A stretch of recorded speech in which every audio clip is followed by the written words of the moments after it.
kulanti wacan oo wanaagsan daawadayaal halkani waa warbaahinta Afrika ee magaalada Muqdisho waa 17 bisha sagaalaad sanada 2020 ku soo dhawaada warka duhur ee warbaahinta Afrika qodobada aad daawan doontaan waxa kamid ah madax goboleedyada dalka oo isku aragti ka noqday qodobadii ay isku hayeen madaxweynaha dawladda Soomaaliya iyadoona xubno cusub oo dheeraad ah ay ku soo biireen shirka u dhaxeeya madaxweyne Farmaajo iyo dawlad goboleedyada dalka wasiirro ka tirsan maamulada Puntland iyo Jubbaland oo beesha caalamka kala hadlay arrimaha doorashooyinka xilli madaxda ugu sareysa maamuladaas ay kulan la leeyihiin madaxweynaha dalka koox hubaysan oo 5 macallin dugsi quraan ku dilay gobolka Shabeellaha Dhexe iyo faahfaahin dheeraad ah oo ka soo baxay dilka macallimiintaas akhbaraadka caalamka intiisa kale aad ku daawan doontaan warkeenana waxa kamid ah maxaabiis badan oo ka baxsatay xabsi ku yaala dalka Uganda kadib markii ay toogteen ilaaliyay xabsigaas daawadayaal intaasi waxa ay hayeen qodobadii ugu waaweynaa warka duhur imikii haatan ku soo dhawaada isagii oo inta ka faahfaahsan madaxweynayaasha dawlad goboleedyada ayaa isku aragti ka noqday qodobada qaar ee la isku hayay iyadoona xubno dheeraad ah ay ku soo biireen shirka u dhaxeeya madaxweyne Farmaajo iyo madax goboleedyada dalka wararkii ugu dambeeyay aanu helinay ay ka soo baxay shirka u dhaxeeya madax goboleedyada iyo madaxweynaha dawladda Soomaaliya ayaa sheegay in dhammaan madaxweynayaasha maamul goboleedyada ay isku aragti ka noqdeen inta badan qodobadii la xiriiray shirka dawlad goboleedyada iyo dawladda dhexe u dhaxeeyay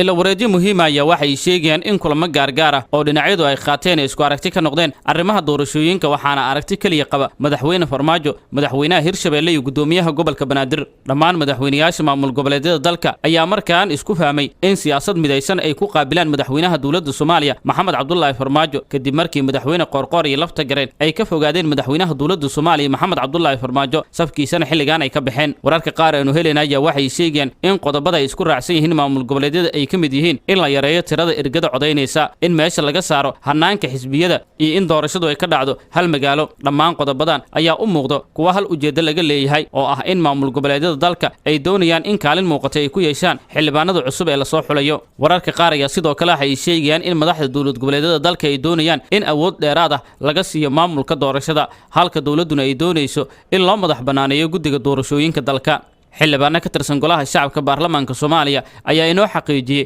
in tani ay horseed u noqon karto in madaxweyne Farmaajo uu tanaasul badan sameeyo si xal midaysan looga gaaro doorashada dalka oo dib in ay u dhacdo laga cabsi qabo waqtigan shirkan u dhaxeeya madaxda dawlad goboleedyada dalka iyo madaxweynaha dalka ayaa waxa uu galay maalintii shanaad waxaana xilligan shaaca laga qaaday inay ku soo biireen xubno cusub wararka qaar ee aanu helinaya waxay sheegayaan in shirkan uu dib u bilowday ay ku soo biireen gudoomiyaha baarlamaanka Maxamed Mursal Sheekh Cabdiraxmaan iyo siyaahaya ra'iisul wasaaraha dalka Mahdi Maxamed Guuleed Qadar ku soo biirista Mahdi Maxamed Guuleed Qadar ayaa la sheegay in ujeedkeedu uu yahay in shirkan uu ku matalo beelaha dega gobolada waqooyi oo aan lahayn maamul goboleed shirkan u fariista balse ma cadda sababta uu Mursal ugu soo biiray kulankan iyadoo uu ku sugan yahay madaxweynaha Koonfur Galbeed Cabdicasiis Maxamed Xasan lafta gareen wararka qaar ee aanu helinaya waxay sheegayaan in ku soo biirista Mursal ay muhiim tahay sababa ah heshiis kasta oo la gaarayo waxa la horgeyn doonaa baarlamaanka dalka sidaas daraadeedna waxaana laga fursan waayay in gudoomiye Mursal uu tala ku yeesho qodobada lagu heshiinayo ku soo biiritaanka Mursal iyo Mahdi Guuleed ayaa sidoo kale waxay taageero siin kartaa madaxweyne Farmaajo xilli ay muuqato in inta badan madaxda dawlad goboleedyada dalka ay isku aragti ka noqdeen qodobada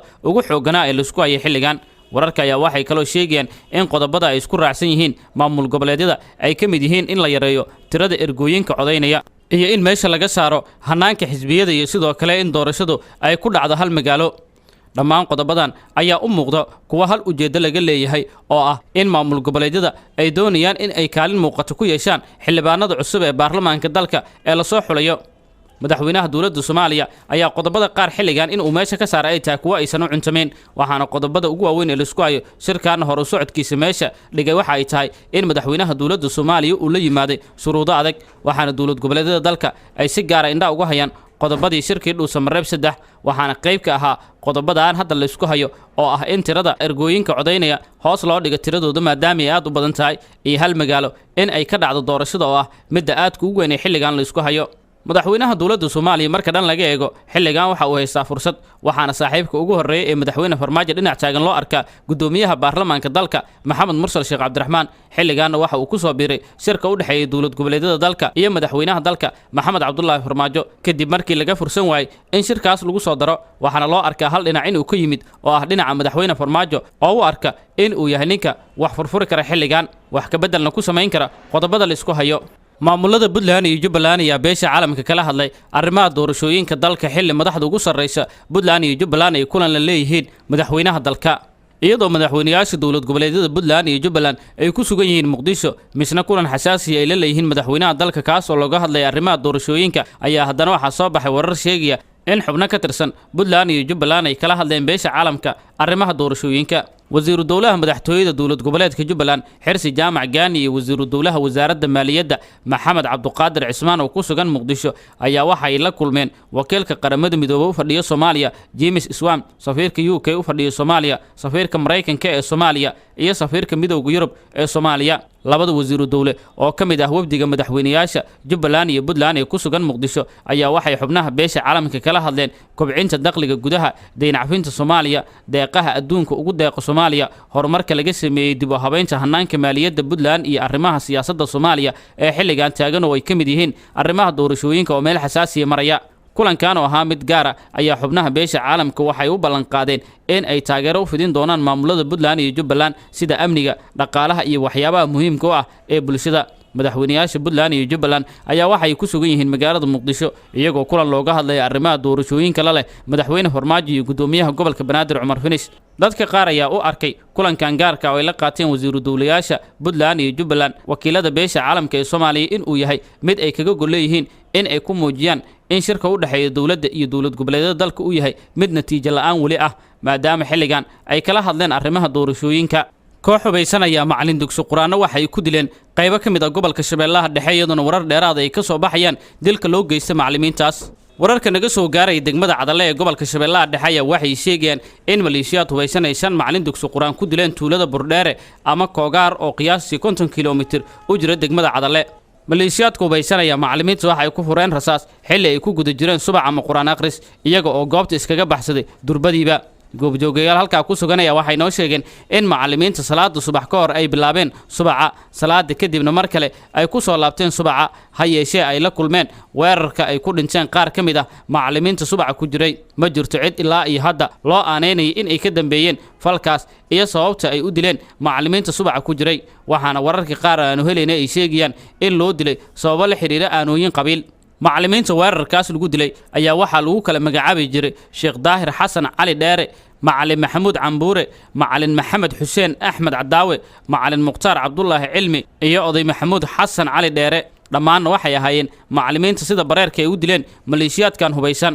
ilaa iminkana ma aysan ka hadlin maamulka degmada Cadalle dilkaan loo geystay shantaas macallin degmada Cadalle ee gobolka Shabeellaha Dhexe ayaa muddooyinkii dambe waxaa jiray dagaal beeleedyo ku soo laalaabtay oo u dhaxeeyo beelo walaala oo halka wada dega waxaana maamulka degmada Cadalle dhowr jeer ay ku dhawaaqeen in la soo gabagabeeyay oo la soo afjaray heshiisna laga gaaro coleed beeleedyadii ka taagnaa degmada Cadalle iyo deegaanada ku dhow daawadayaal wali waxaad daawanaysaan warka duur ee warbaahinta Afrika imika iyo haatanna akhbaraadka caalamka maxaabiis fara badan ayaa ka baxsatay xabsi ku yaala dalka Uganda in ka badan 200 oo maxaabiis ayaa waxa ay ka baxsadeen xabsigii lagu hayay oo ku yaala magaalada Murate ee waqooyiga wadanka Uganda maxaabiistan ayaa waxa ay toogteen oo ay dileen askarigii isku dayay inuu hor istaago ka hor inta aysan u jihaysan dhinaca iyo waliba buuraha ay ku carareen maxaabiistan ayaa la sheegay in ay la baxsadeen 15 qori iyo sidoo kale rasaas badan xabsigan ayaa waxa uu ku yaalaa dhinaca buurta Murate ee ku taala banaanka magaalada ciidamada asluubta iyo sidoo kale militariga ayaa waxay bilaabeen howlgalla ay ku baadigoobayaan maxaabiista baxsadka ah afayeen u hadlay militariga ayaa waxa uu sheegay in ay wali ku daba jiraan maxaabiista baxsadka ah wuxuuna intaasi ku daray in 2 qof oo nolol ay ku qabteen halka 2 kalena ay dileen xabsigan ayaa waxa uu yahay mid mararka qaar ay shaqaaqa ka dhacdo waxaana sidaan oo kale kol hore ay baxsadeen maxaabiis ku jirtay isla xabsigan ciidanka Uganda ayaana waxa loo arkaa in ay yihiin ciidamo dabacsan oo xabsiyada waardiyaha ka ah waxaana militarigaas dhowr jeer ay ku celceliyeen in maxaabiista baxsadka kana baxsada magaalooyin badan oo ku yaala dalkaas xabsiye ay kaga jireen ay yihiin kuwa lagu raad joogo inkastoo kuwa qaar aysan suurto gelin in gacanta lagu soo dhigo ila wareedo ku sugan dalka Uganda ayaa waxay soo sheegayaan in maxaabiistan baxsadkooda ay ka dambeysay kadib markii dhawaanahaanba ay la kulmayeen cadaadisyo xoogan oo kaga imaanayay ciidanka asluubta ee wadanka Uganda waxaana si xun loo dirdilayay qaar ka mid ah maxaabiista ku sugnaa xabsigaas ugu dambeyntii waxay taas ka liftay in maxaabiista xabsiga ku jira ay u dulqaadan waayeen jirdilka joogtada ah oo waqti walba ay ku hayaan ciidanka asluubta ee wadanka Uganda kadibna waxaa baxsaday in ka badan 200 oo maxaabiis ah kuwaas oo markii dambe go'aansaday in la dilo ama iyagu ay wax dilaan waxaana rasaas ka dhacday xabsiga gudaheeda la shaaciyay in lagu dilay qaar ka mid ah maxaabiista oo gaarayay ilaa 2 ruux waxayna sidoo kale sii marsadeen oo sii dileen maxaabiistaas 2 askari oo ka tirsaneyd ciidanka asluubta ee dalka Uganda iyagoona markii horeba sii dilay mid ka mid ah ilaaladii xabsigaas kadibna ay u suurto gashay in qoryo badan u yaala xabsiga gudihiisa ay gacanta ku dhigaan ilaa iminka dawladda Uganda kama aysan hadlin xabsigaas maxaabiista badan ay ka baxsatay iyo waxyaabay ay keenay xilligan waxaase la ogyahay xabsiga inuu yahay mid amnigiisa aad loo ilaali jiray ciidamo badan oo Ugandana ay ku sugan yihiin daawadayaal intaas waxa ku dhan guud ahaan warkii waad kala socoteen warbaahinta Afrika ee magaalada Muqdisho waad ku maasantiin la socodka iyo daawashada warkeena